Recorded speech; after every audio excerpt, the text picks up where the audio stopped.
Oi, gente. Olá.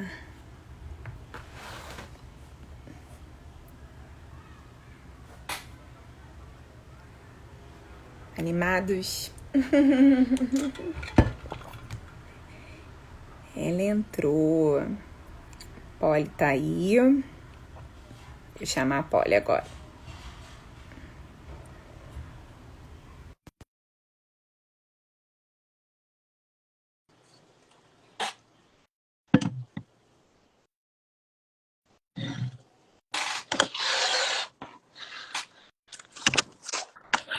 Oi, Oi, oi! Polly. Boa noite. Boa noite, Fran, tudo bem?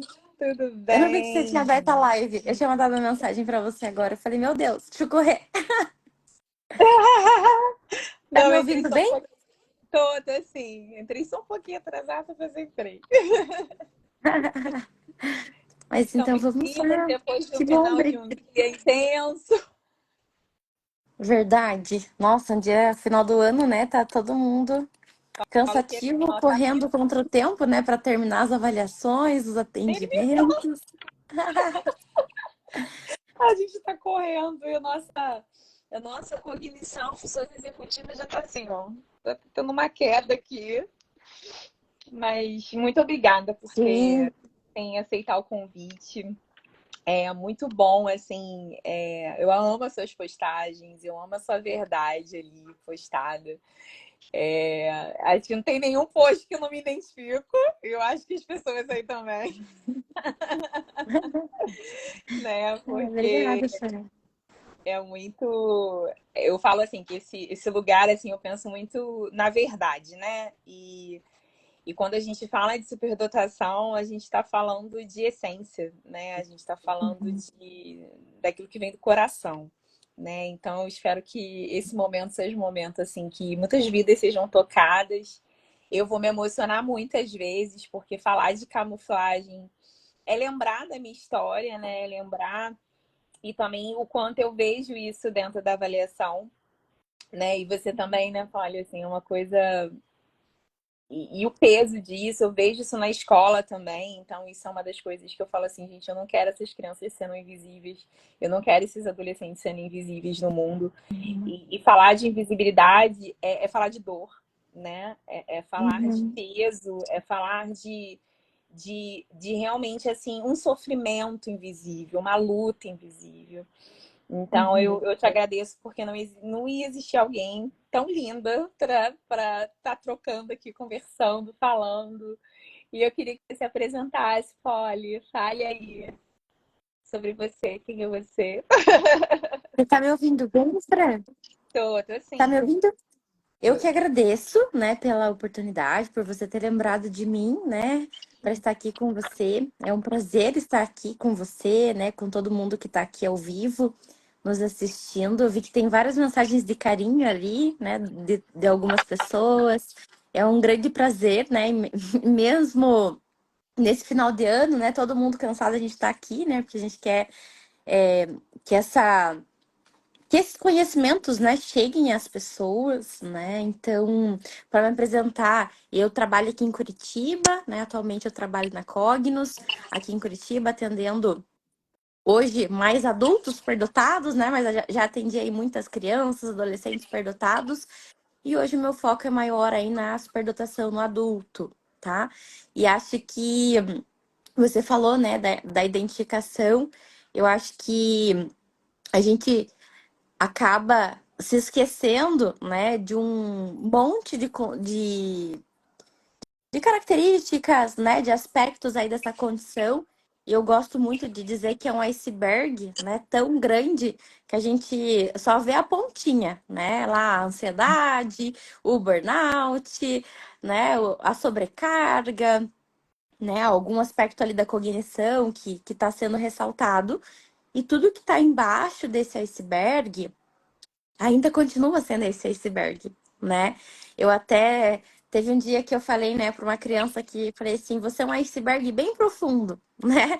Por quê? Porque é exatamente isso, né? Então, e o quanto é belo ser um iceberg, né? Por que que esse superdotado precisa se esconder, né? Por que que esse superdotado precisa derreter esse iceberg, né, para que ele possa caber, sei lá, numa pocinha, né, para que ele possa caber em algum outro lugar, né? Então, eu vejo que a camuflagem ela passa muito por isso, né, por um processo de eu preciso ter aquilo que eu sou para caber em algum lugar, né? Eu gosto muito ali do exemplo da própria água, né, que ela é um gelinho, mas ela pode ser um vapor, ela pode ser líquida, né?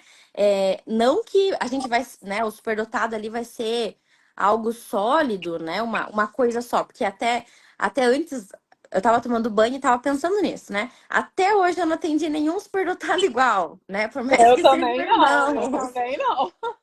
É, e ainda assim, dupla excepcionalidade, né, se torna ainda mais singular, né? O diagnóstico diferencial é como se cada paciente fosse um novo paciente, né? Porque assim, é É, um- claro que alguns a perfis se beleza combinam. e a beleza dessa singularidade é que é encantador, né? E é encantador da gente ser psicólogo, assim, a gente amar essa diversidade, essa pluralidade.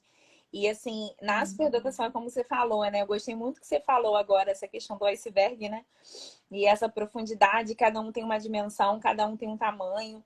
E assim, é isso, né? Essa beleza. E eu acredito, né, que a nossa batalha, e assim, é algo que a gente ainda na psicologia, né, tem que trazer uma visibilidade da importância do psicólogo olhar o superdotado na sua diversidade, não tentar encaixar numa abordagem ou tentar encaixar dentro de uma linha de pensamento, né?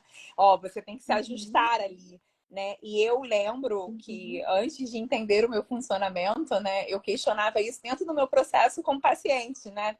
Terapeuta, né? E hoje eu vejo como que estão as coisas, né? Então, até mesmo como na psicologia, né? É esse olhar da pluralidade do superdotado, primeiro da superdotação, da existência, da complexidade, mas esse olhar, porque muitos superdotados, pode assim, acho que o que você também vê, eles falam do quanto eles não estão conseguindo se sentir validados dentro do teu processo de terapia. Acho que Sim. muitos vão dizer aí, né, sobre isso, exatamente porque esse iceberg não é visto como diverso.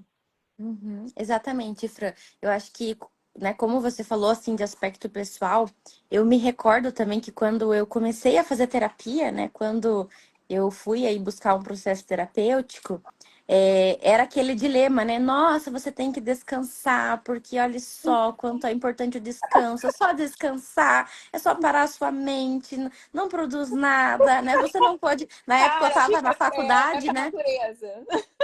Você precisa descansar, senão você vai chegar ao esgotamento. E assim, o quanto isso entra dentro desse processo, né? É um processo que eu funciono dessa forma, né? Como que eu vou modificar? Claro que tem estratégias que eu posso usar, né? Para acrescentar ali no meu dia a dia para que eu não chegue, né? Muitas vezes eu vejo que dentro do processo terapêutico, há uma esquiva, né? O paciente começa a se esquivar. Então, eu, particularmente, já nem falava mais sobre isso com a minha terapeuta, porque ela falava que era tão fácil descansar e para mim era tão difícil descansar que eu não vou falar mais disso com ela, né? Então, eu vejo que eu gosto Camuflando muito, na Fran, terapia. eu gosto muito do entendimento ali da camuflagem também como os mecanismos de enfrentamento, sabe, né? Ali que a gente usa na terapia do esquema, né? Ou então eu vou fugir, né? Se tem algo aqui que faz com que eu me sinta incompreendido, né? E eu acho que talvez a raiz ali da camuflagem seja, né? Esse medo de ser incompreendido, né? Tem uma emoção por detrás, que é o medo, e eu vejo, assim, da maioria dos meus pacientes, que é o medo de se sentir incompreendido, medo de se sentir invalidado, E medo vem de a não nossa ser intensidade, respeitado. vem essa intensidade emocional, né? E como uma resposta, a camuflagem é uma resposta desse medo, assim, Uhum, isso é muito vivo em todas as idades. E até uhum, trazendo isso que você está falando, porque eu estou lendo as perguntas aqui anotando, né? E as pessoas estão. Aí eu vou aqui na caixinha. E como isso funciona, Polly, uhum, nas mulheres? Porque eu vejo, pelo menos assim, eu vejo uhum, muito, assim, principalmente eu avalio muito família, né? E aí, principalmente a mãe, não. eu não sou superdotada. Quem é superdotado é o pai, quem é superdotado é meu filho. Eu não posso ser superdotada, né? E eu percebo também nos pequenininhos, né? Nas meninas, né? O quanto isso é tão forte, essa intensidade emocional, né? Até mesmo por todo maneiro divergência aí do feminino mesmo também. E assim, o quanto se não for um olhar profundo, essa menina, essa mulher não é vista pelo Uhum, profissional, né? Porque ela não vai uhum, conseguir se enxergar sozinho, né? Mas eu vejo muito isso, essa uhum, camuflagem, e fizeram essa pergunta. uhum, Como você vê essa camuflagem nas mulheres uhum, e quais são os principais comportamentos comuns das mulheres, independente da uhum. idade, né, em relação à camuflagem?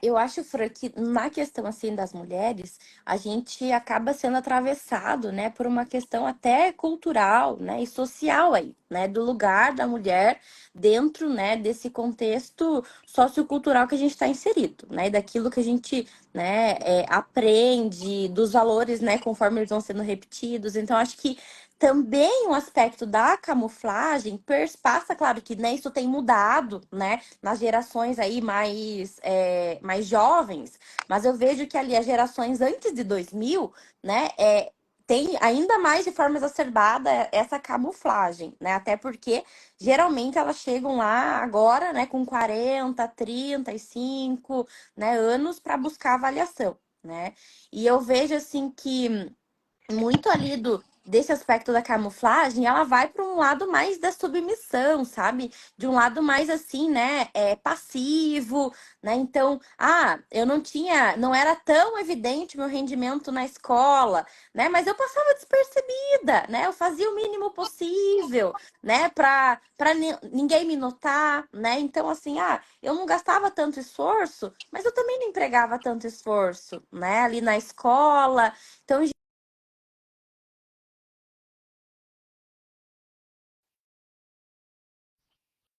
considerados. Oi, Fran, você tá me ouvindo?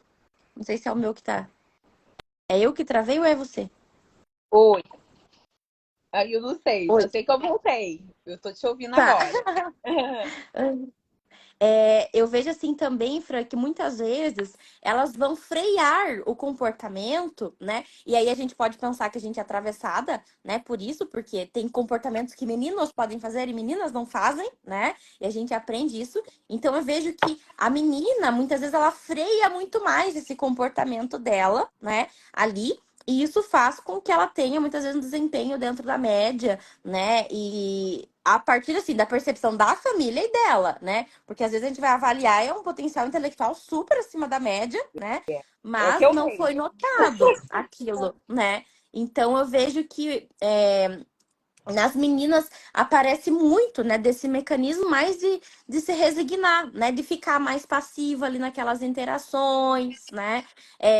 Claro que tem algumas meninas que vão desenvolver, né, um perfil mais líder, ou, por exemplo, eu vejo que às vezes vai para um esporte, né, para uma música da vida, né, para uma habilidade mais assim, que destaca, do que de fato ali na parte mais acadêmica em si, né? E eu acho que daí também tem a ver com várias outras esferas ali do nosso contexto social, né? Do lugar da mulher, desse espaço que as meninas têm, né, para desenvolver as habilidades, né? As Dos esportes que expectativas são que de tem do meninas, né? futuro dessa mulher, né? Pois é, né? Então acho que ainda a nossa sociedade ela acaba sendo muito segregando muito, né, esses aspectos.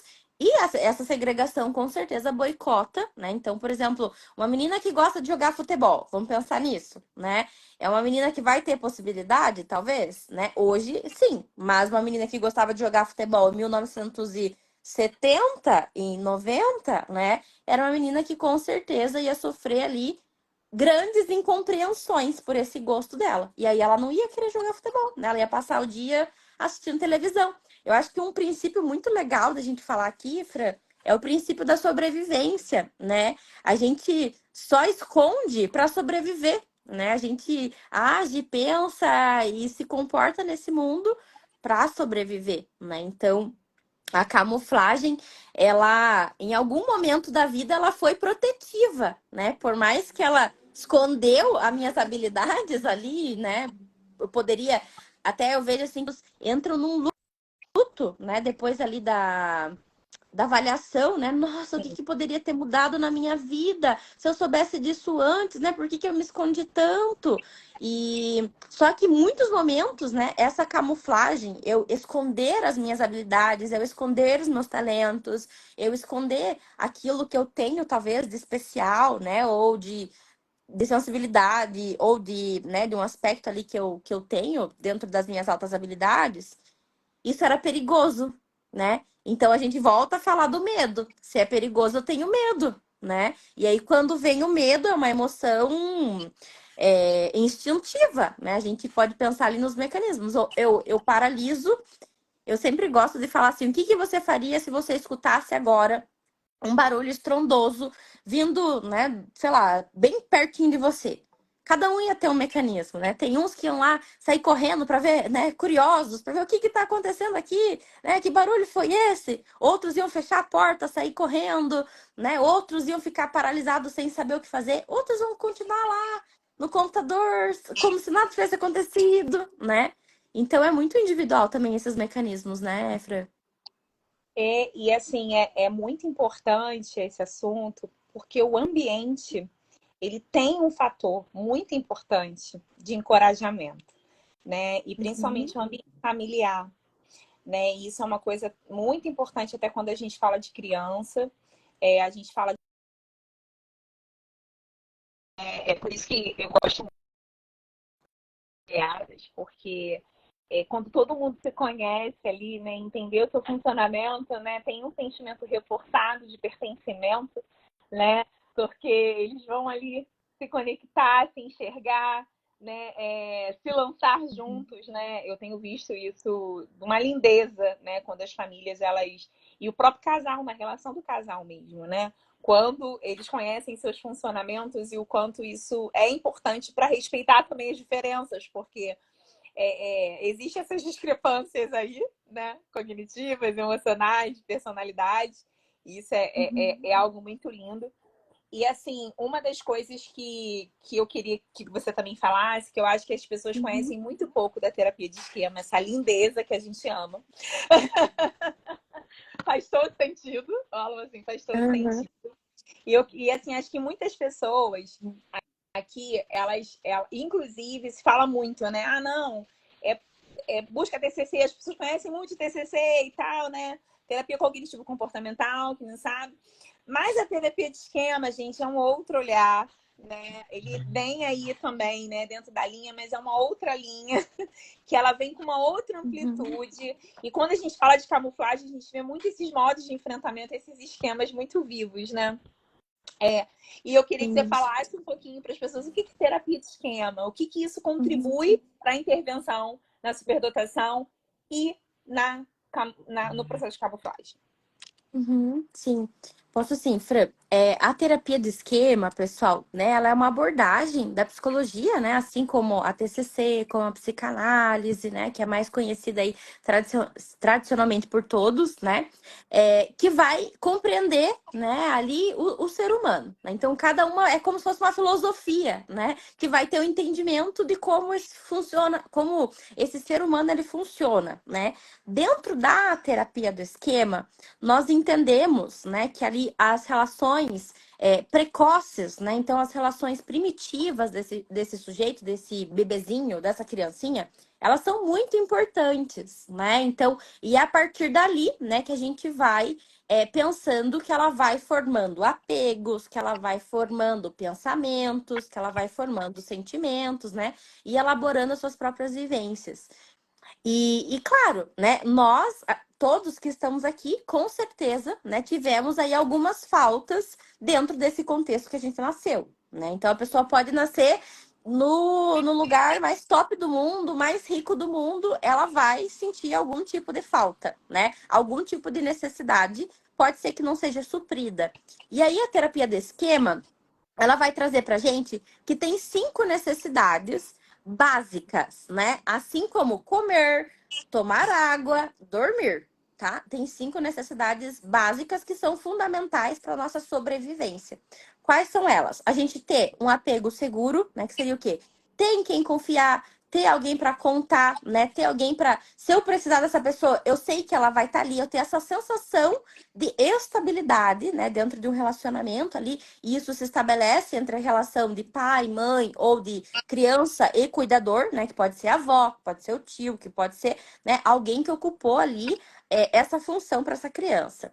Segunda necessidade, né? A gente pensa ali que essa criança, além disso, ela precisa fazer tentativas, né? Ela precisa desenvolver a autonomia dela, né? Então, essa tentativa, ela aprender a errar, ela aprender a cair, mas ela também aprender que ela pode levantar, né? Ela conseguir controlar os impulsos dela, tolerar as frustrações, né? Tudo isso é importante. Seria ali a segunda necessidade. A terceira necessidade seria mais numa via dos sentimentos, né? Então, essa criança ter a possibilidade de expressar o que ela sente, o que ela tá pensando, né? Os desejos, aquilo que ela quer, as vontades dela, as necessidades dela, né? Desde pequenininha. E aí eu vejo que, por exemplo, o superdotado, desde muito pequenininho, ele aprende a suprimir, né? A esmagar essa necessidade dele, né? Porque então, ou ele quer tudo ou ele não quer nada, né? E às vezes a família não encontra esse meio termo ali, e aí suprime essa necessidade. E a quarta necessidade seria o quê? Ter um lugar de espontaneidade, de diversão, de viver momentos genuínos, né? Descansar, se divertir. E a última delas é a basicamente, né? Ali também, por mais que seja a última, é uma bem importante, são os limites realistas, né? Que seria o quê? A criança, por exemplo, ela não tem uma interpretação de que se ela colocar o dedo na parede, ela vai tomar choque se ela colocar o dedo na tomada. O pai tem que falar: não, não coloque esse dedinho na parede. Então, o quê? Essa limitação que o pai dá, que é, né, subjetiva, que é o não, não pode ir na casa do seu amigo, né, dormir hoje, não pode comer McDonald's todo dia, né? É o quê? É importante porque ela vai entendendo e vai interpretando limitações, né? E aí, isso também é importante, assim como todas as outras, né? A falta ou a necessidade disso tudo que eu falei aqui para vocês vai gerar o que a gente chama de esquemas, né? O que que é esquemas? São as interpretações que a gente faz disso que aconteceu com a gente, né? Então vamos pensar, uma criança que os pais trabalham muito, os pais são super dotados, workaholics, trabalham demais, né? E deixam essa criança para lá e para cá, né? E essa criança fica sempre sozinha, né? Ou com a babá, ou cheia de tarefas ali, né? Na agendinha, aí ela não vai desenvolver no vínculo com essas pessoas e ela ainda está privada, né? Desse pai e dessa mãe que estão sempre no trabalho. O que vai acontecer, né? Geralmente essa criança vai desenvolver o que a gente chama de privação emocional. O que é isso? Eu preciso do meu pai, mas ele não tá aqui para oferecer o que eu preciso, né? Pode ser que, por exemplo, essa criança sofra bullying na escola e ela não conte para a família, né? Por quê? Porque ela vai interpretar que ela não tem ninguém para proteger ela, né? Então ela pode não contar para os pais, né, que isso aconteceu. Ela pode sofrer um abuso sexual e não contar para a família, né? Por quê? Porque ela se sente privada. Então, ela vai tentar sobreviver guardando e suprimindo tudo isso.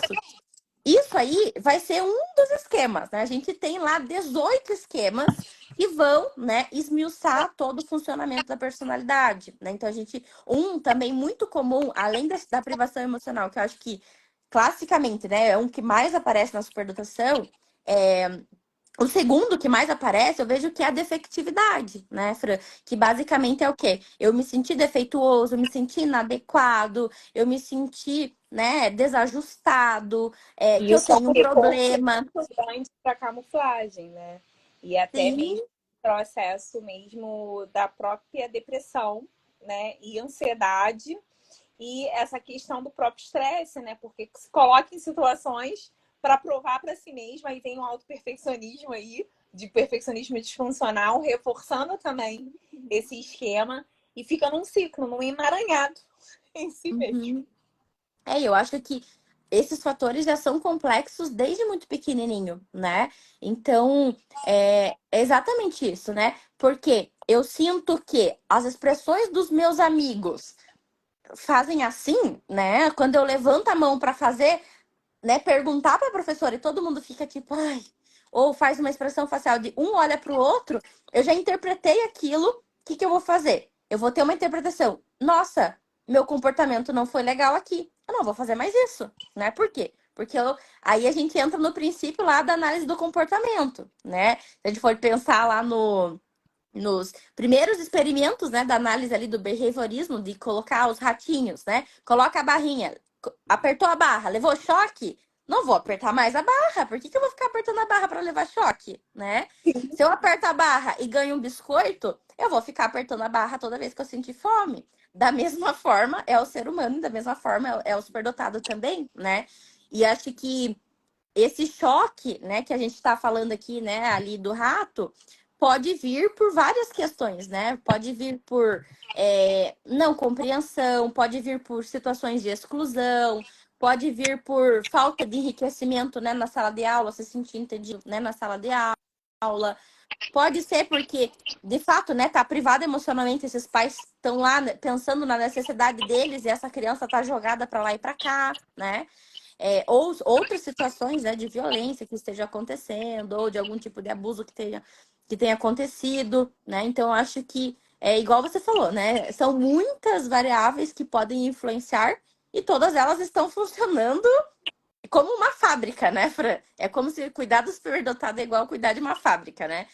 Tem hora que É, você olha para uma pecinha, daí, nossa, tem uma outra pecinha aqui que precisa, né, talvez alinhar ali, ajustar ela um pouquinho mais. Por quê? Porque todas estão funcionando ao mesmo tempo, né? É a alta exigência, é o perfeccionismo, são todos esses esquemas, né? Todo o nosso comportamento, daí tem as nossas emoções, né? Tudo isso aí se torna ainda mais complexo, né? e assim, é muito interessante, porque assim, o terapeuta, né, que vai olhar esse, esse esquema dentro de um superdotado, ele faz total diferença. Porque há uma intensidade, há uma alta percepção, há uma consciência diferente, né? Então, assim, não tem como tentar comparar, né? Porque é como isso, é uma fábrica que está funcionando tudo ao mesmo tempo, né? E aí as E é uma percepções loucura. conectam, é os insights, né? É os insights se embolando no outro. Então, Uhum. então, assim, é uma intensidade. E isso é muito interessante, que já começa desde a infância. A Camila falou assim: ah, ela vê a filha dela de 3 anos já vivenciando isso tudo. Eu falei, pois Uhum. é exatamente isso. Assim. Então, desde pequenininho, todos esses questionamentos, esses pensamentos, tudo muito veloz. E a gente também tem um contexto, né? Que também tudo é muita pressa, né? A gente também tem isso. Essa questão tá com pressa, o próprio estresse mesmo, né? O estilo Uhum. de vida reforça, Uhum. né? Esse uso do límbico, né? Em alerta o tempo todo, Uhum. né? E essa diminuição da racionalização do córtex. Então, a gente também tem esse fator cultural do estilo de vida, né? Que acaba Uhum. impactando muito É. esse E eu, processo. Pode falar, pode falar. e eu vejo também, Fran, que às vezes o que que acontece, né, de alguns adultos, das crianças também, mas dos adultos, né, ali em especial, eu vejo que além, né, de, por exemplo, que eu falei lá das mulheres, né, que muitas vezes vai para uma submissão, para uma paralisação, né, então eu não vou mostrar meus potenciais, eu vou ficar mais passiva, né, aqui na escola, nos relacionamentos, mas eu vejo que tanto, né, assim, os adultos hoje, eu acho que isso tem aumentado cada vez mais, os modos também de esquiva, né? Então, por exemplo, eu não quero mostrar o meu potencial, porque daí eu vou me colocar num lugar de destaque. Ah, então eu vou ficar procrastinando esse projeto até o ano que vem, né? Enquanto isso, eu vou ficar jogando videogame, enquanto isso, eu vou ficar fazendo outras coisas, né? E acho que aí surge o espaço para procrastinação, aí surge espaço, né, para uma adição, por exemplo, né? Eu vou usar o álcool para me desconectar, né, dessa É, sensação ali é um de. colapso, entra num colapso.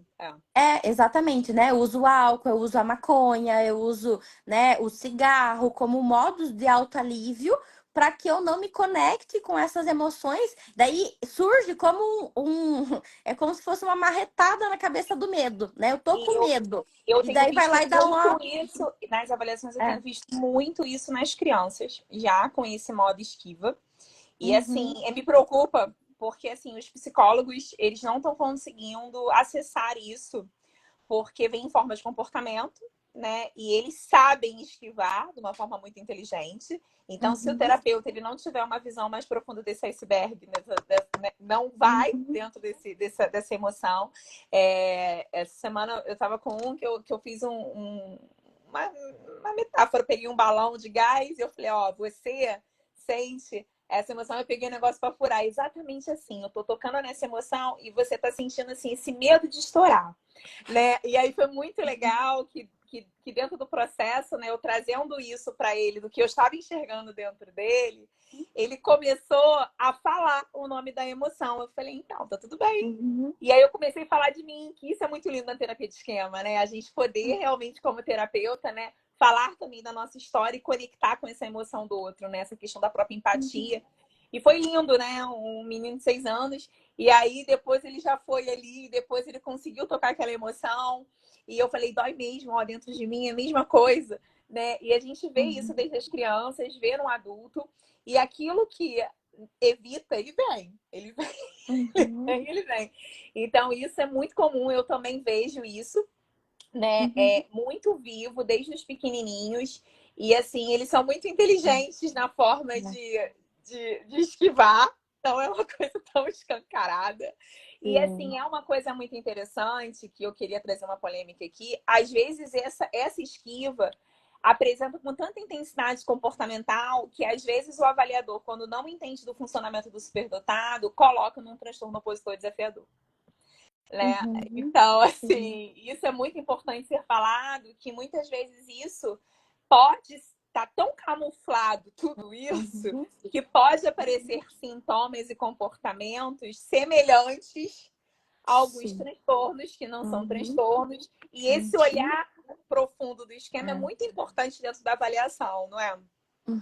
É, exatamente, Fran. Eu acho que, assim, dos pequenininhos, né, ali na idade ali dos 5, 7 aninhos, aparece muito, né, esse comportamento mais opositor, desafiador.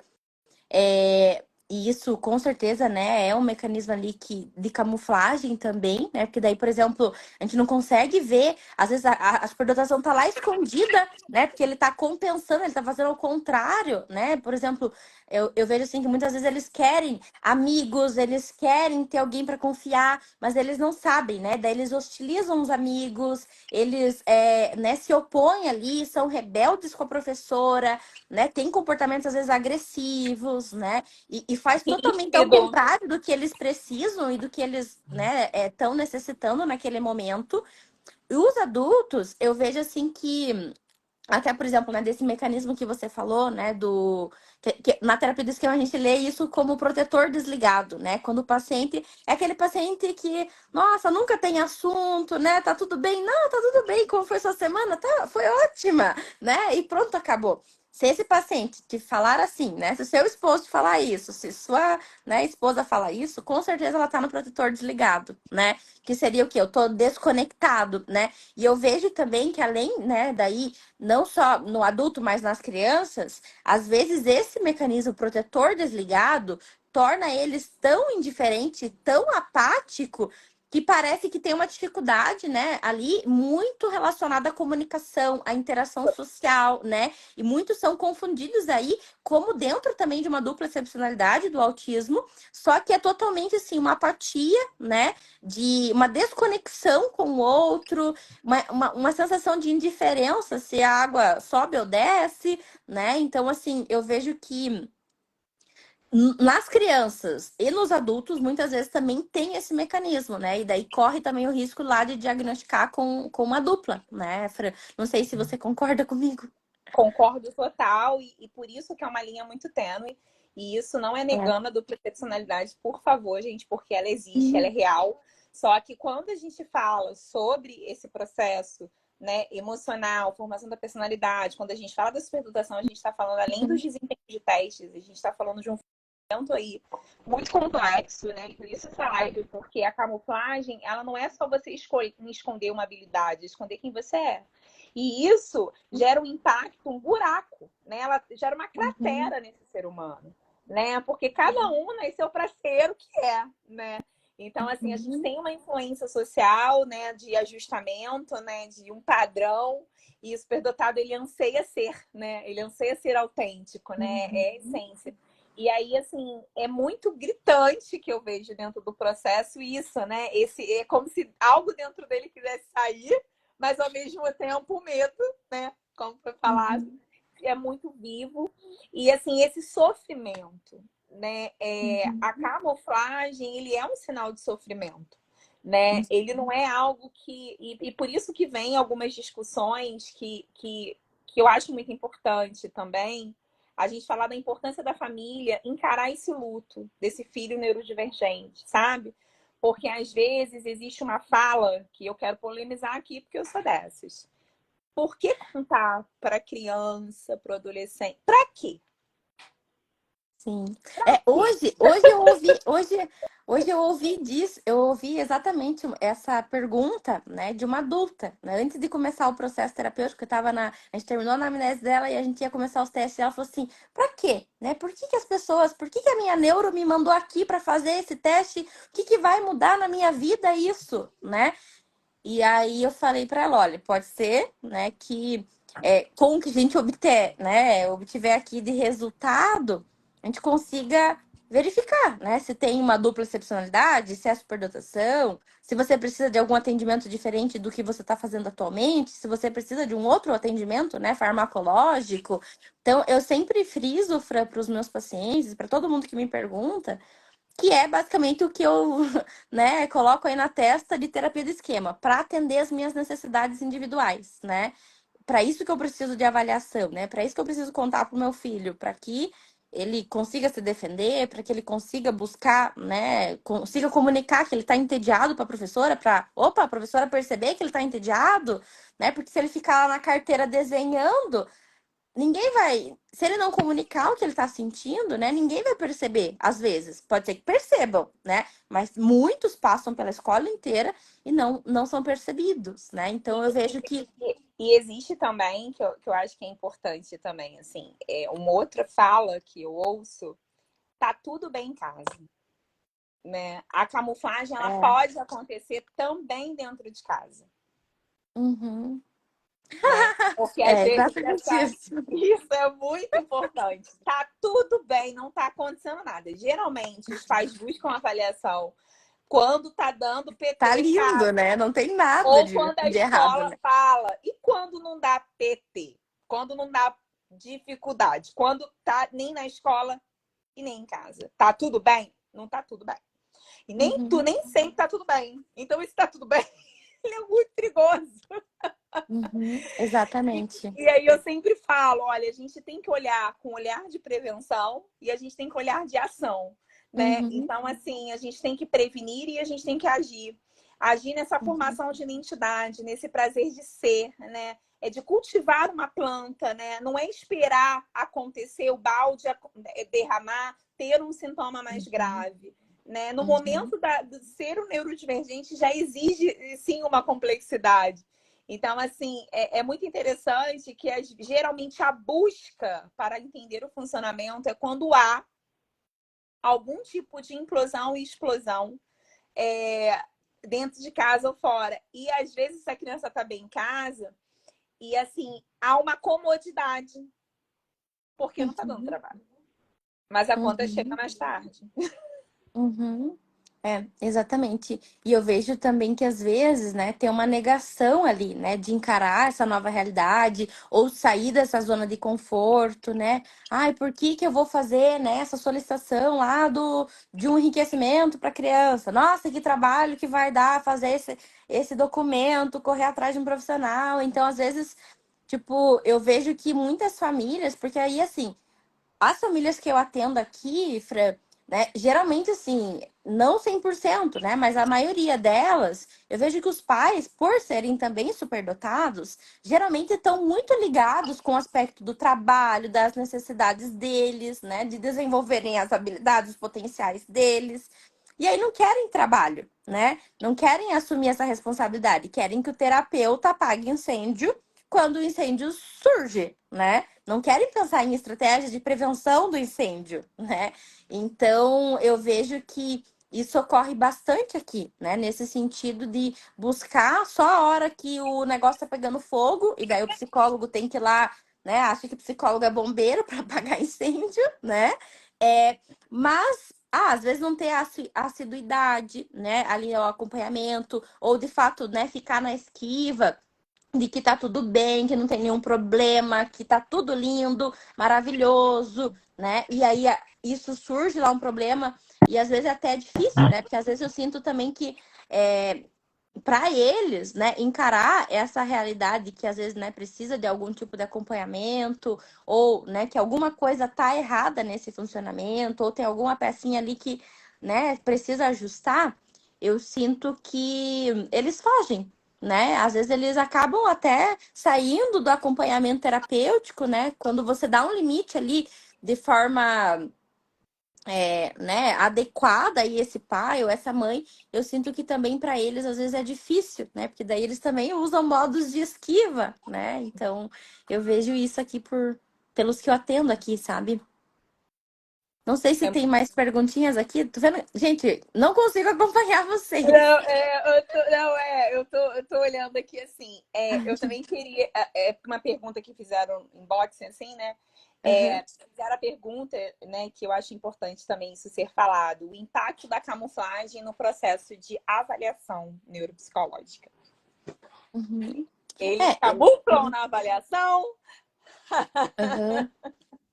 Eu vejo assim, Fran, essa é um ponto assim que eu fico pensativa em cada caso, sabe? Então, por exemplo, e isso vai do olhar clínico, né? Ali, da motivação do paciente na atividade, do nível de compreensão do paciente, compreendendo o histórico social, cultural que esse paciente nasceu, onde que ele estudou, né? Que oportunidades que ele teve.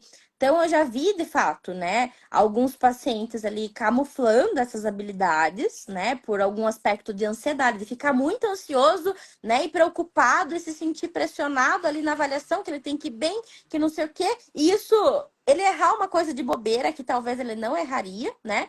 E já vi, por exemplo, outras pessoas dizendo, né, depois questionando assim, mas, né, será que eu não teria um resultado maior e tal?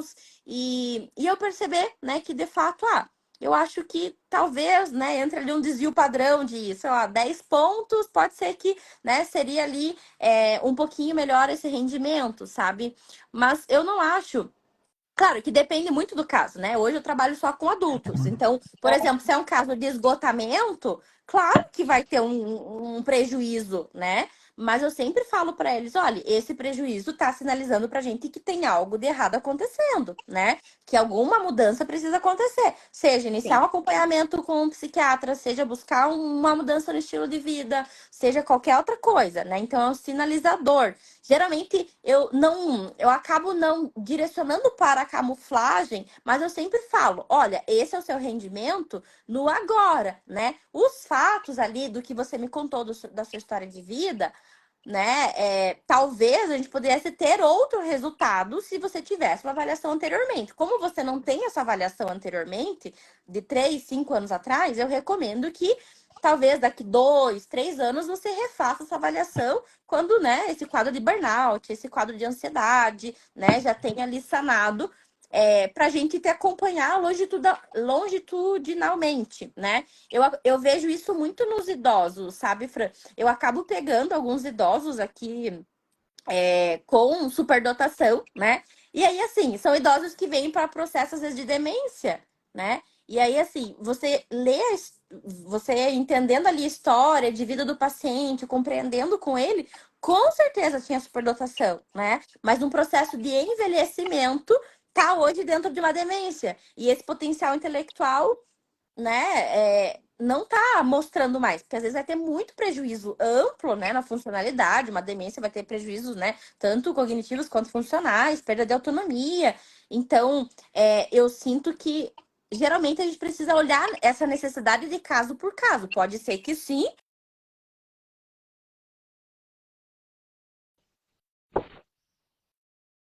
Não tem como a gente avaliar se essa pessoa não tem uma avaliação anterior, né? Por isso que acho que é tão importante que todas as crianças façam uma avaliação, né, ali já na infância, porque é um documento para a gente acompanhar esse indivíduo ao longo do tempo, né? Não é só, eu quero, a avaliação é só para saber se tem superdotação. Não, é um documento formal que vai permitir que, sei lá, daqui 15 anos, né? Esses dias, por exemplo, eu atendi um rapaz que ele veio agora com 18, 19 anos e que ele fez uma avaliação com 6. Nossa, foi excelente pegar essa avaliação dele com 6 aninhos e comparar, né, esse desempenho ali dos índices do funcionamento intelectual das escalas Wechsler, né? Então, eu acho que isso permite que a gente observe, né? E teve, por exemplo, hoje, nessa avaliação dele, na vida adulta, teve um baixo rendimento. Aí a gente fala, opa, tá camuflando. Por quê? Como que lá na infância tinha, né? O caso dele tinha um QI de 151 e agora deu 138. Alguma coisa aconteceu, Com né? certeza, tem um impacto. É, Isso casa com o que a Thaís está perguntando. O resultado do QI do percentil pode ser influenciado pela autossabotagem, ansiedade e depressão? Acho que cabe pode. aí, né? E pode mesmo, principalmente a memória Sim. operacional e velocidade de processamento. Eles são muito impactados por Uhum. esses fatores, né? Eu vejo ali o processo, assim, É. principalmente quando vê no VAS, né? Tem, assim, o que tem da velocidade de processamento, às vezes atividades cronometradas para adultos, que a autossabotagem, a ansiedade. É, É como se sim. passasse um caminhão. E é muito interessante o avaliador olhar esse ser humano além desse Uhum. desempenho, É. porque você vai ver esse impacto dessa ansiedade, dessa depressão, dessa autossabotagem. Isso não vai sair nos números, isso vai sair no processo. Sim. Isso vai se É, manifestar ali. Né? E esse olhar sim. qualitativo faz toda a diferença para entender funcionamento. Uhum. Uhum. E isso não tá no número do percentil, né? Quando a gente corrige o teste de atenção. Isso tá na perninha dele inquieta, isso tá no suor escorrendo, né? Na respiração ofegante, né? Então, A isso mão são minúcias. tremendo. É, a Já mão vi assim muito tremendo. nos cubos, tremendo, Aham. porque tem ali que fazer todo o processo e como tem tempo. Então, Sim, e ainda assim, a gente não consegue. Eu falo para alguns, né, que eu queria ter uma maquininha que filtrasse pensamentos deles, né, quando eles estão avaliando, para ver o que está passando na cabeça. Tivesse uma televisão passando os pensamentos. Por quê? Porque a gente só consegue ainda pegar essas alterações, que é o suor nas mãos, que é o suor, que é a respiração, né? E o que está passando internamente nos pensamentos enquanto eu estou fazendo o teste, né? Então, isso também ocorre e também pode afetar o rendimento. Claro e que daí a gente não porque vai, né? Não é um teste que vai fechar um diagnóstico, né? É a interpretação clínica e todos os resultados. Até, por exemplo, às vezes, deu super baixo, né? Daí alguém questiona, deu baixa essa tensão. Nossa, com certeza tem TDAH. Não, gente, não é, tem TDAH. Não tem, né? É uma ansiedade generalizada muito significativa que não conseguiu fazer o teste, né? É, então, por isso que é tão importante, é como se fosse um quebra-cabeça, né, Fran? Todo caso é como se fosse um quebra-cabeça que a gente vai juntando essas pecinhas. Todos têm as pecinhas, só que cada um vai ter uma pecinha num tamanho diferente, né? e a Uns vai ter uma importância. ansiedade desse tamanho, outros vão ter desse tamanho assim, né? Exatamente. E a importância, até mesmo voltando quando você fala, né, sobre essa questão da intensidade do medo, dessa questão da fuga, a importância do acolhimento, tanto na Uhum, intervenção e a importância na avaliação. A forma como você acolhe esse indivíduo, independente da idade, a forma como você traz ele para você, né? Tipo, isso faz toda a diferença no uhum, auxílio da camuflagem do superdotado. E isso é uma das coisas que eu percebo muito, né?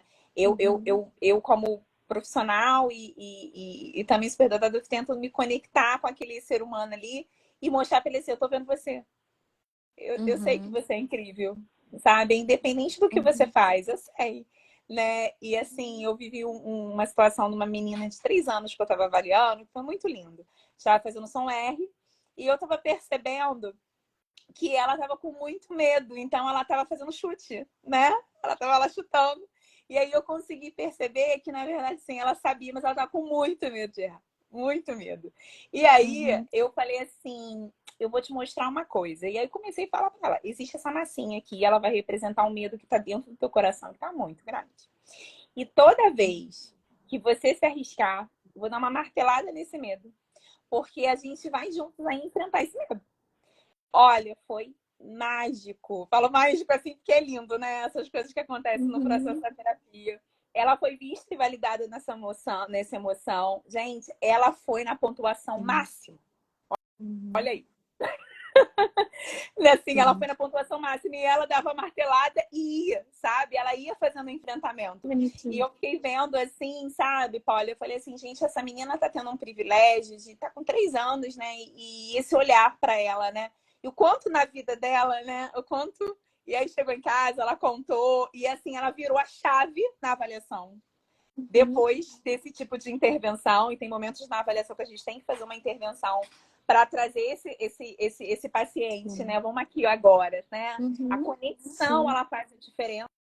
Impacta muito nesse processo de camuflagem. O que eu vejo muito, principalmente nas meninas, eu vejo isso muito, muito forte, né? Como a gente falou da questão cultural.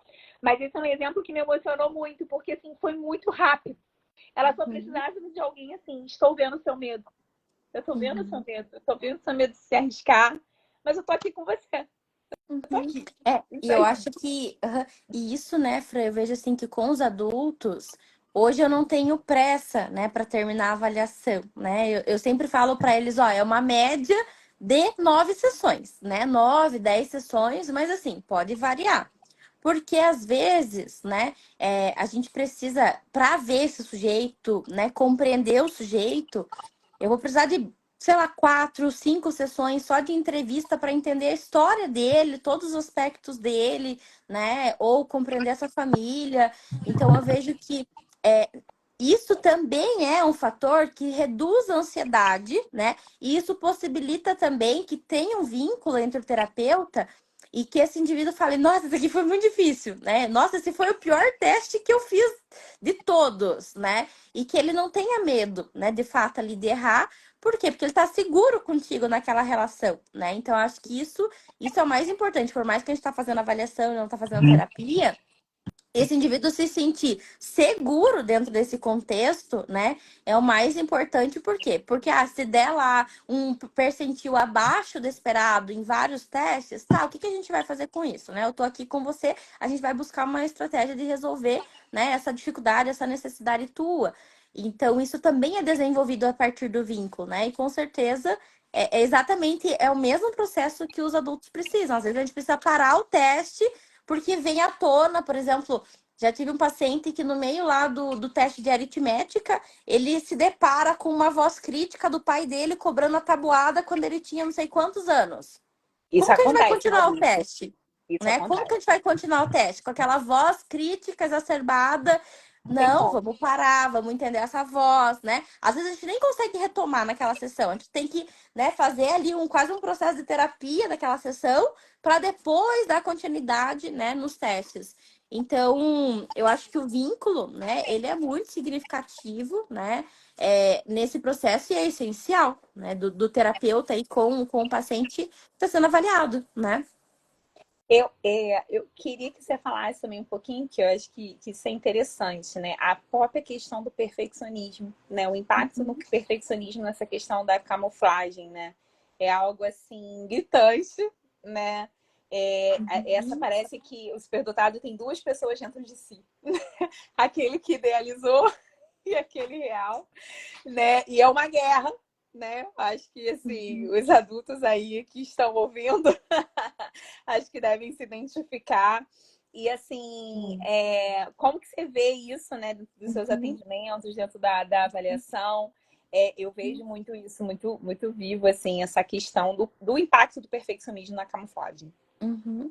Eu vejo assim que o perfeccionismo, Fran, ele vem muito como uma estratégia compensatória, sabe? Então, por exemplo, a sensação e muitas vezes vai vir para compensar a defectividade, né? Eu não quero me sentir defeituoso, eu não quero que ninguém perceba minhas falhas, que eu tenho um defeito, né? Que a minha letrinha não é boa o suficiente. E aí o que eu vou desenvolver? Uma estratégia, né? Rígida, né? Um comportamento rígido de atenção excessiva aos detalhes, né? De minúcias ali nas coisas que tá fazendo. E isso aparece desde muito pequenininho, né? E às vezes também tem, né, ali por detrás dessa postura perfeccionista e rígida, também, assim, evitar ser criticado, né? Então, eu vejo que também vem como uma estratégia ali de, para não ser criticado pelo meu pai, para não ser criticado pela professora, eu vou fazer o melhor possível, né? E aí, o superdotado, desde muito pequenininho, por essa responsabilidade, por essa percepção que ele tem desse contexto, ele vai tendo esse repertório, né? E vai tendo esse comportamento. E isso é reforçado, né? Imagina só uma letrinha bonitinha. Nossa, que letrinha bonitinha, né? Imagina só aquela criança que vai super bem na escola. Nossa, meus parabéns, né? Imagina só uma criança que treina a tarde inteira em casa futebol e joga bola muito bem. Meu Deus, todo mundo vai olhar para essa criança e vai falar que lindo, né? Você tem um talento.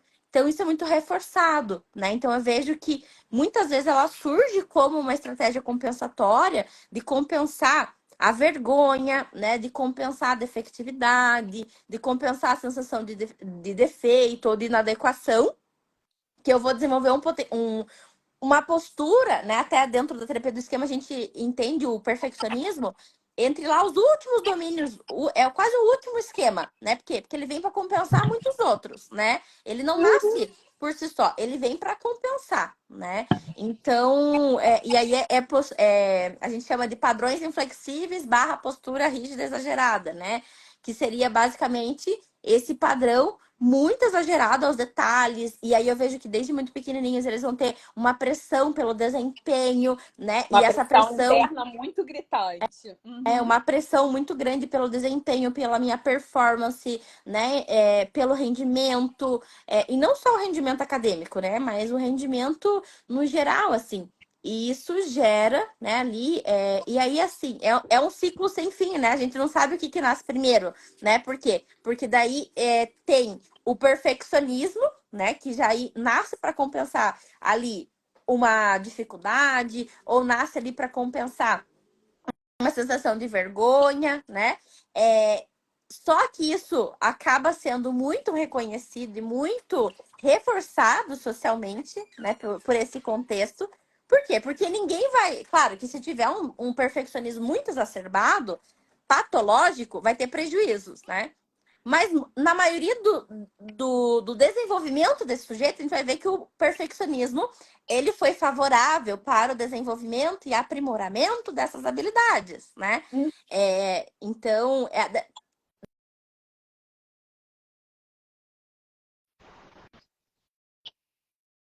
mas é importante que a gente tenha ansiedade. Por exemplo, se eu não tivesse ansiedade hoje, eu ia vir aqui do jeito que eu cheguei do serviço, né?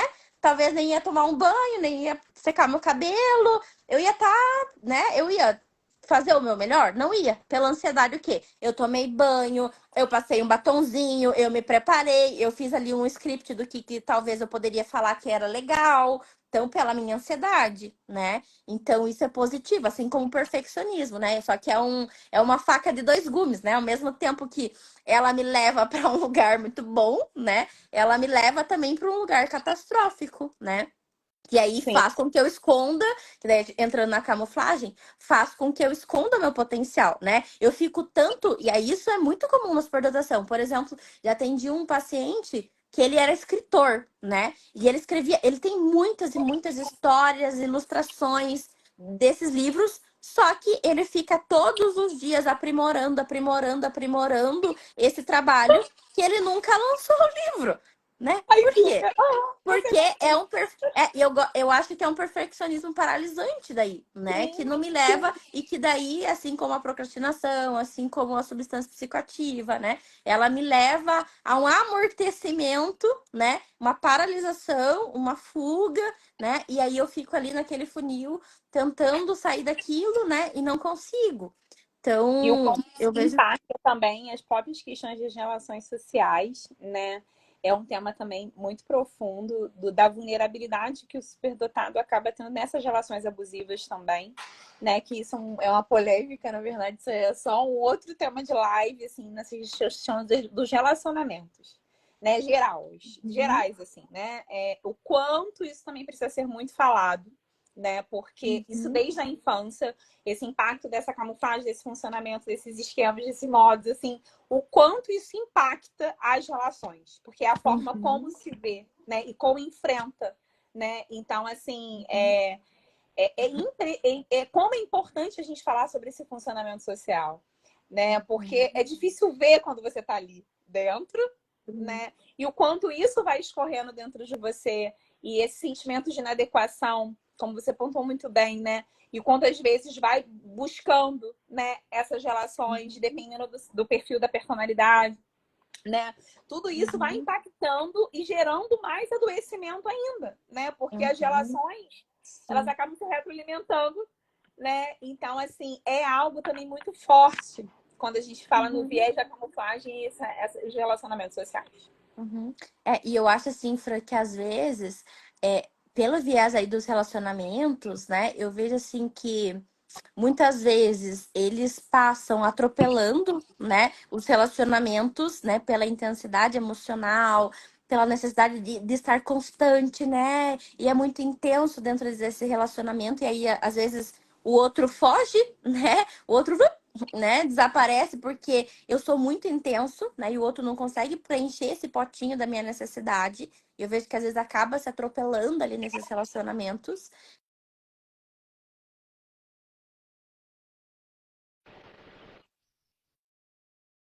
Riscos ou de perigo, né? Por, por essas questões, né? Por algumas características de curiosidade, de vontade, de entusiasmo, né? Conhecendo talvez ali algum contexto, isso dependendo, né, daquele contexto, por exemplo, de uma faculdade da vida, né? Se eu sou a pessoa curiosa, engajada, né, que quer aprender, que quer fazer os trabalhos, com certeza vai ter gente que vai querer ser meu amigo, né? Não porque realmente vai querer ser meu amigo, não, porque vai querer se encostar em mim para eu levar ele nas costas, né? Então eu vejo que às vezes, né, quando não ocorre a camuflagem, né, em algum contexto ali, né, de só eu ser o curioso e querer, e às vezes até acontece a camuflagem por isso, né, porque eu percebo que, nossa, só eu tô trabalhando nesse grupo, né, todo mundo não tá fazendo nada, ou só eu fiquei o final de semana inteiro fazendo esse trabalho, e a galera ficou lá na festa. Eu vou percebendo que é injusto, né? E eu vejo que daí o superdotado muitas vezes vai para o isolamento depois, né? Então, às vezes até com dificuldade de comunicar isso, né, que é injusto, ou já tolerou muito nesse relacionamento com os outros e aí não consegue mais, de certa forma, ser assertivo ali de comunicar, colocar limites nessa relação e acaba fugindo e se isolando depois, né? E eu vejo que e aí, muitas vezes, daí esse isolamento surge como uma estratégia, né? Ali de camuflagem desse relacionamento, mas assim, é bem complexo, né? Todo esse funcionamento. E eu acho que, por exemplo, dentro, né, dos relacionamentos, às vezes, né, afetivos, íntimos, isso também aparece, né? Por mais que geralmente o superdotado vai buscar pares, né? Ali nos relacionamentos que estão um pouquinho mais próximos do dele, né? Mas eu vejo também que além de às vezes buscar pares próximos do dele, às vezes vai buscar pares, né, onde vai retroalimentar esse sistema, né, ou esse funcionamento também disfuncional, né? Então, às vezes, muitas vezes, né, eu me deparo num lugar, né, onde eu tô sendo abusada intelectualmente, né, por esse meu cônjuge, né? Ou, né, eu paro ali num trabalho onde eu me sinto, né, abusada também, né, por esse meu chefe, pela quantidade de tarefas que ele me coloca. Então eu vejo que às vezes essas questões que envolvem o contexto da interação social do trabalho, do esposo, né, e tudo isso, o superdotado ele acaba sendo muito sensível a isso, né, desde muito pequenininho, de pegar essas minúcias que não tá explícito, que talvez outros não estão percebendo, né, as injustiças que estão ali adentradas, né, no chão dessa realidade ali social, daquele contexto, e isso vai fazer com que ele fuja, né? Não quero estar aqui nesse lugar, né? Isso não faz mais sentido para mim. Ou tenha comportamentos, né? Daí, igual lá anteriormente, comportamentos mais rebeldes, né? Comportamentos procrastinadores. E aí vem toda a camuflagem, né? Que a gente já falou aqui anteriormente também, né, Fran? E alguém perguntou se existe algum tipo de camuflagem em nível saudável, tipo em um ambiente não conhecido. Uhum. Olha, Fran, eu acho assim que a camuflagem, eu vejo assim que ela com certeza foi adaptativa, né? Igual os esquemas. Eu acho que da mesma forma que os esquemas iniciais desadaptativos, em algum momento ela foi adaptativa, né? Para sobrevivência, para que eu não sofresse tanto, tá? Sim. Porque vamos pensar, uma criança que nem o exemplo que eu falei para você, uma criança que toda hora que ela levanta a mão, todo mundo faz sarro, todo mundo ai, nossa, de novo, todo mundo faz vozinha, faz caretinha. Se ela continuar tendo esse comportamento, se ela não camuflar, né? Se ela não ficar tipo, nossa, não vou falar mais, eu vou né? Igual o filminho do Mario, que o bichinho desce, né? Eu vou fugir desse lugar. Se ela não fizer isso, a chance dela ser rechaçada, né, pelos outros vai ser maior. Isso vai aumentar o sofrimento. Então, é o princípio da sobrevivência. O que que a gente vai fazer? A gente vai fugir, a gente vai se esquivar, a gente vai se paralisar para diminuir a chance de sofrimento e o gasto de energia cerebral, tá? Então, né, a camuflagem em algum momento da nossa vida, ela foi, né, ali adaptativa, né? Não é que ela é boa ou má, né? Ela foi adaptativa. Talvez agora você não precise, talvez agora você não está mais nesse contexto que você estava antes de infância, né? Agora você é um adulto, você pode se defender, você pode se colocar, você pode dar limites ao outro. Agora você não precisa estar usando a mesma estratégia de criança, né? Então, eu vejo que na vida adulta, geralmente ela gera muito desconforto, ela gera muito sofrimento, né, para esse indivíduo, mas com certeza lá no passado, né, ela foi ali de alguma forma adaptativa, né, ela serviu ali para sobrevivência, para que a gente pudesse, né, não ficar constantemente gastando energia mental, é igual as nossas memórias inconscientes, né? Então, por exemplo, quando a gente está aprendendo a andar de bicicleta, a gente pensa, agora eu tenho que movimentar a perna direita, agora eu tenho que movimentar a perna esquerda. Depois que a gente aprende, a gente só sobe na bicicleta e vai o quê? Vai pedalando, né? Então, isso é a mesma coisa do nosso cérebro. O que que é o princípio? Gastar o mínimo de energia possível, né? Então, isso também acontece dentro das nossas emoções, né? Ele quer gastar o mínimo de energia possível. Por isso que a gente falou aqui de várias estratégias que vai gastar o mínimo de energia, né? Quando eu fico jogando, quando a criança fica jogando videogame e daí ela para de ficar brava, ela tá gastando o mínimo de energia, né? De forma daí não adaptativa. Sim, E mas tá buscando gastando. sobrevivência aí. Aham, exatamente. E é sempre nesse movimento, assim, de buscar a sobrevivência. E, assim, esse tema ele é muito importante, ele ser falado, porque, assim, como eu tive, né, o processo de identificação na vida adulta, eu falo que para mim foi muito lindo. Eu descobri, todos os dias é como se eu estivesse acordando para mim mesma. E eu vivo esse processo com o meu filho, né, ele tendo uma outra oportunidade que eu não tive. E meu marido na dupla excepcionalidade vivendo outras questões que é totalmente diferente também, né? Então, assim, isso é muito lindo a gente ver a oportunidade da vida.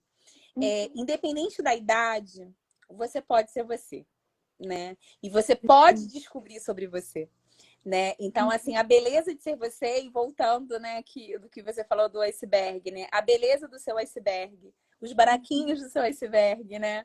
O fundo, o raso, enfim, assim, a beleza. E eu digo, é possível, né? É possível você passar toda uma vida usando esse mecanismo, né? Às vezes nem sabendo, né, de várias coisas, mas é possível você se descobrir, você se cuidar, né? Você exercer autocompaixão, você descobrir, é como se você descobrisse, eu sinto isso comigo, né?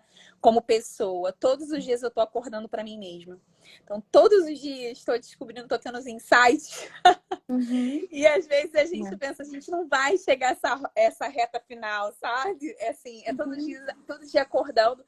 E o quanto isso impacta também o meu ser terapeuta, né? O quanto isso impacta o meu desenvolvimento profissional, porque eu consigo olhar o outro com mais empatia, com mais compaixão, né? Mais respeito, né? É muito lindo. Eu era uma pessoa que não trabalhava com adulto, porque eu falava que adulto era chato. E aí Eu falava que adulto era chato e não queria mudar, olha as minhas crenças. Só que eu descobri dentro dos meus processos a beleza do que é um adulto, né? Que quer florescer, né? E assim, eu quero que de tudo que foi falado na live, o meu desejo é que os adultos que estão aqui não desistam de si mesmos, né? Eu quero que continue assim, meu desejo é que continuem procurando se entender, se conhecer, acessar os seus esquemas, né? Entender que é possível viver uma beleza nessa vida que é um caos. Mas é possível, realmente, né? O cacto tá onde? No deserto e cria flores. Então, assim, que você seja esse cacto no deserto. Confie nas suas reservas, você tem água aí dentro, né?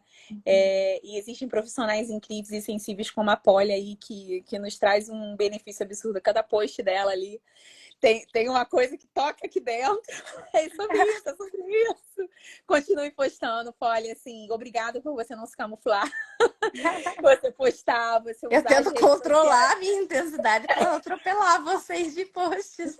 Não, assim, a gente é muito grato, não só eu acredito que vários coraçõezinhos estão curtindo aqui, porque realmente você consegue acessar coisas que estão aqui dentro da gente, e você aceitar ser você e não se camuflar faz muitas vidas saírem dos seus modos de camuflagem. Então, muito obrigada pela sua existência.